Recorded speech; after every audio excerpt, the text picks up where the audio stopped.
Жизнь после смерти. Рассказ очевидца. Мой предсмертный опыт. 11 февраля 1996 года я перенесла послеродовую преэклампсию на следующий день после рождения моего младшего ребенка. Мой ребенок родился в результате обычных родов, которые длились 1 час и 15 минут. Врачи отказались делать мне надрез или делать кесарево сечение, несмотря на то, что у меня приближались судороги, и был высок риск смертельного кровотечения из-за недостатка тромбоцитов. Моя преэклампсия продолжалась и после того, как я родила. Мой ребенок, то есть мой первый ребенок, был здоров и хорошо себя чувствовал после родов. Сейчас он все еще жив и здоров. Ему скоро исполнится 17 лет. Работники и лечащие врачи приходили каждый час, чтобы забрать образцы крови.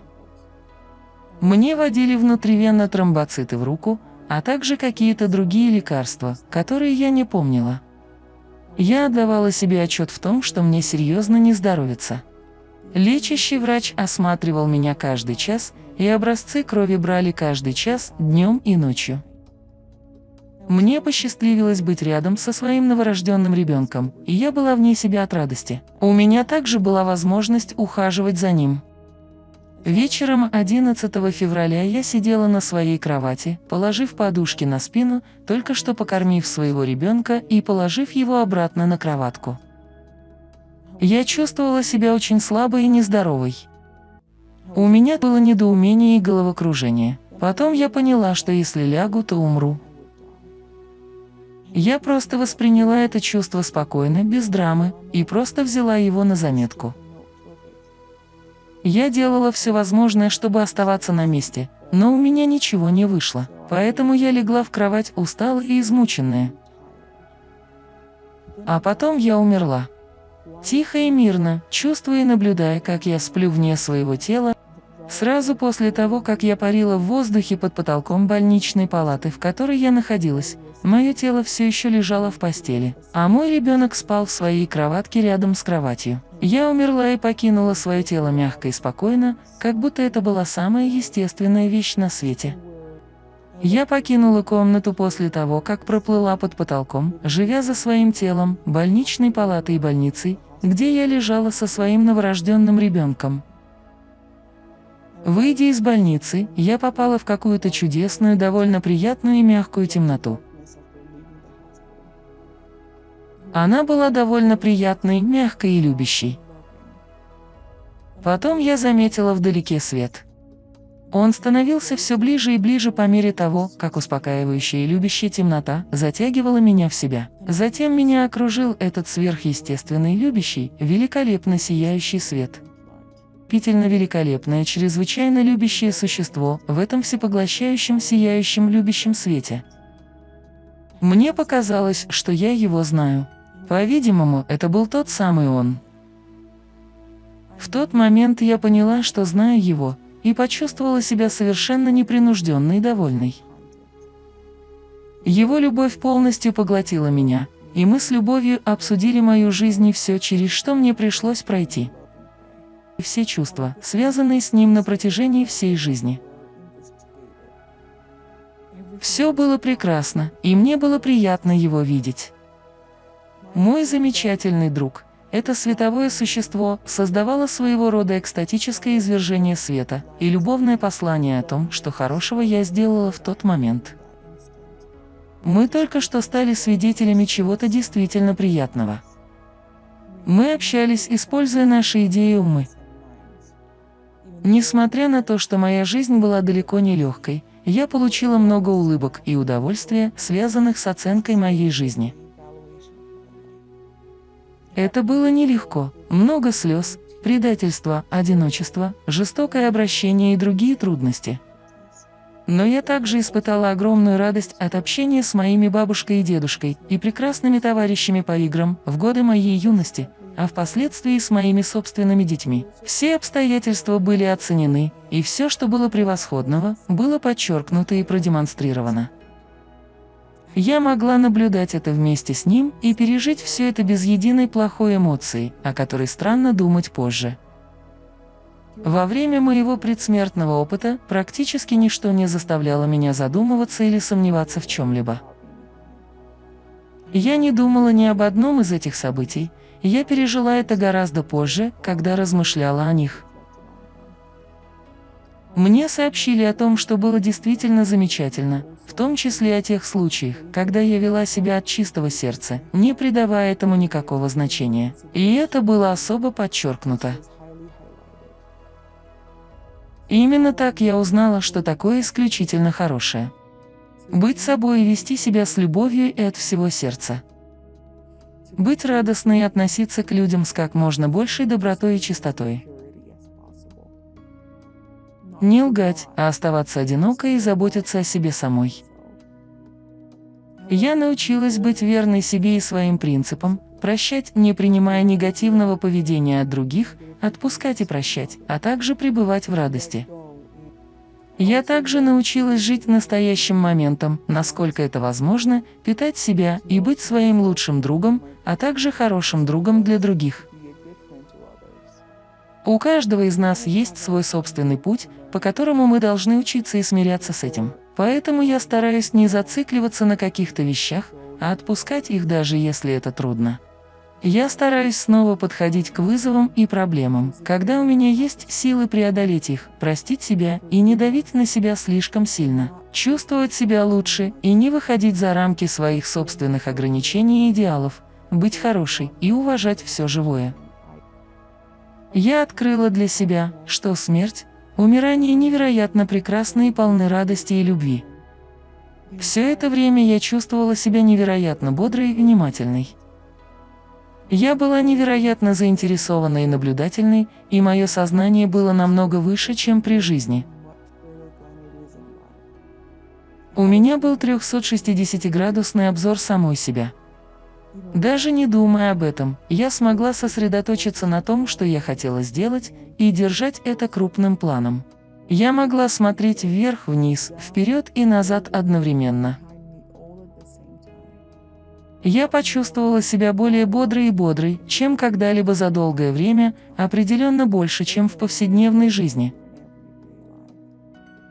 У меня сложилось впечатление, что я могу сделать все, что угодно. Не то чтобы я придавала этому какое-то значение, но у меня не было никаких проблем, и я никогда не питала никаких негативных мыслей. Я чувствовала себя бодрой и полной энтузиазма и любознательности.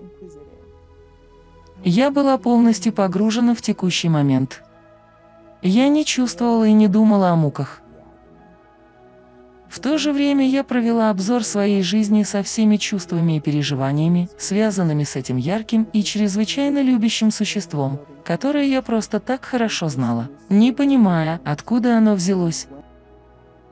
Когда я была в загробной жизни, когда я была физически мертва.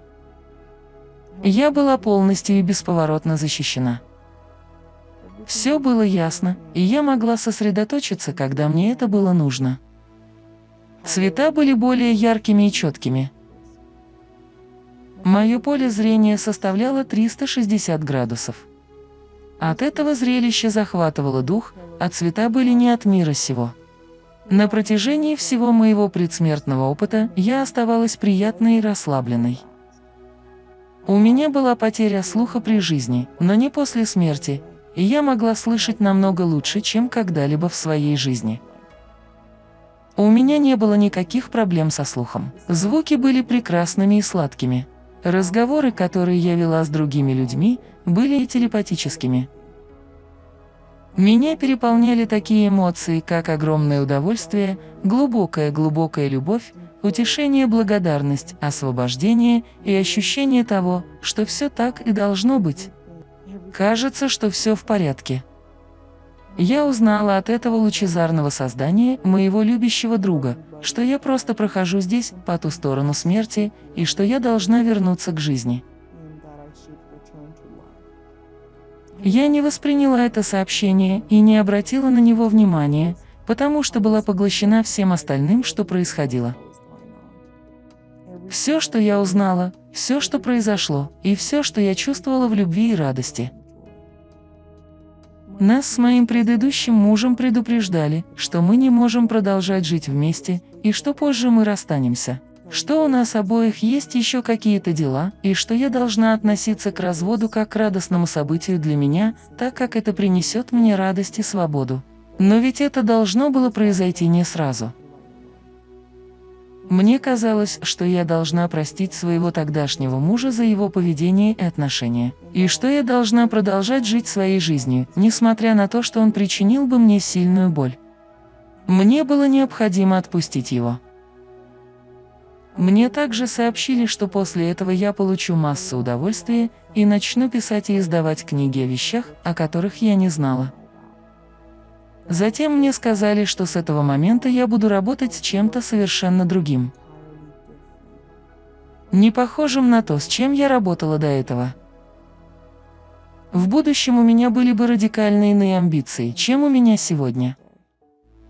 Мне казалось, что я должна заботиться о своем здоровье и о себе самой, а также хорошо относиться к своему телу. Если бы это было так, я смогла бы достичь целей, которые поставила перед собой перед тем, как вступить в эту жизнь, и это доставило бы мне огромную радость. Передо мной также стояли огромные задачи, которые я поставила перед собой в этой жизни, и я должна работать над тем, чтобы не позволять им отягощать меня, а скорее воспринимать их спокойно и с радостью и прощать себя, если я двигалась не так быстро, как хотела. Работа с этими проблемами дала бы мне огромное понимание и душевное спокойствие. Я должна помнить о том, что нужно обращаться за помощью, потому что я ее получу, и для меня было очень важно понять, что на это потребуется время. Все это было рассказано с юмором. Когда я была несчастна, я должна была вспомнить и научиться сосредотачиваться на радости, вспоминать все хорошее, что произошло в моей жизни, чтобы мои эмоциональные раны зажили. Я должна была бы с нетерпением ждать встречи со многими замечательными личностями, отличными друзьями и родными душами. Я также нашла бы любовь между мужчиной и женщиной гораздо позже в жизни, и это стало бы вишенкой на торте для нас обоих. И тогда мне показали, как он выглядит. Это тот, кто станет моей самой большой любовью в будущем, чтобы я могла опознать его в тот день в будущем, когда мы встретимся. Причина, по которой мне это сказали, заключалась в том, чтобы успокоить меня, чтобы я могла работать над собой и той жизнью, которую я хочу иметь, которая, я знаю, однажды придет с любовью. Оценив свою историю и будущее, я отправилась в действительно красивую и динамичную среду, где у меня был опыт прогулок с моим активным и лучезарным спутником. Все цвета были такими яркими и прекрасными, как будто все вокруг было живым и бурлящим. Я приехала в прекрасное место, где ко мне обращались различные духи. Я знала некоторых из них, тех, кого знала в своей нынешней жизни, и тех, кто уже ушел. Мои 4 бабушек и дедушек, которых я обожала на протяжении всей своей жизни, тоже присутствовали при этом. Они оба улыбались и, казалось, были в хорошем настроении. Они подарили мне много объятий и много любви, а также сообщили мне, что им весело и у них все хорошо, и что они работают над тем, чего хотят больше всего. Я также наткнулась на других людей, которые умерли и пришли поприветствовать меня. Все они утверждали, что я должна вернуться, и что мое время еще не пришло. Все выглядели в хорошем состоянии и улыбались, в то время как те, кто был пожилым, выглядели по крайней мере на 20 лет моложе. Я чувствовала себя чрезвычайно сильной, и тогда я была полностью уверена, что все важное, что происходит с нами в нашей жизни, включая все, с чем я столкнулась в своем предсмертном опыте, имела ценность и что наша жизнь имеет смысл. Затем я увидела группу душ, которых не знала по этой жизни, но когда я увидела их, я просто поняла, что знаю их в глубине души. Они были теми, кого я знала лучше всех и о ком заботилась больше всего. Это были люди, с которыми я чувствовала себя самой близкой во всей Вселенной. Я была так взволнована и удивлена этим воссоединением, что расплакалась от радости и удивления. Между тем я недоумевала, почему за все свои 42 года существования я ни разу не вспомнила о них в частности. В Встреча с ними была удивительной и неописуемо прекрасной. Теперь, когда я думаю об этом, я поняла, что то, что я там видела, было далеко не всем или даже большей частью того, что происходит в загробной жизни. То, что я увидела неопытной, было спланировано специально для меня. Я была так поглощена происходящим, что не думала о том, кто я и откуда, и если уж на то пошло, не беспокоилась об этом. Я тоже не думала о том, что захочу вернуться. Я просто хотела быть именно там, где я была. Все мое внимание было приковано к этой встрече. Внезапно передо мной появился молодой человек, и я узнала в нем своего новорожденного сына. Он пристально посмотрел на меня, а затем чей-то голос закричал, и его голос эхом разнесся по всей комнате. «Мама, ты обещала мне быть моей матерью в этой жизни. В противном случае меня бы здесь не было». А потом я перенеслась обратно в свое тело с головокружительной скоростью. Мне потребовалось всего лишь доли секунды, чтобы снова войти в свое тело, и это было чертовски больно. Когда я жила в больнице, лечащий врач сказал мне, что я была пациенткой, которая зашла дальше всех и вернулась обратно. Он объяснил, что в таком состоянии они мало что могут сделать, но дают мне много тромбоцитов, наблюдают за мной и молятся Богу. Теперь я бесконечно благодарна за свой предсмертный опыт, так как он превратил меня в намного более счастливое и сознательное человеческое существо. Для меня фантастическое благословение знать все, что только можно знать о Дюзе и всех любящих существах на другой стороне, которые хотят лучшего для меня, для моей семьи и для всех на этой планете. Мне повезло, что у меня была возможность испытать эту волшебную, великолепную любовь и наслаждение, которые существуют на свете.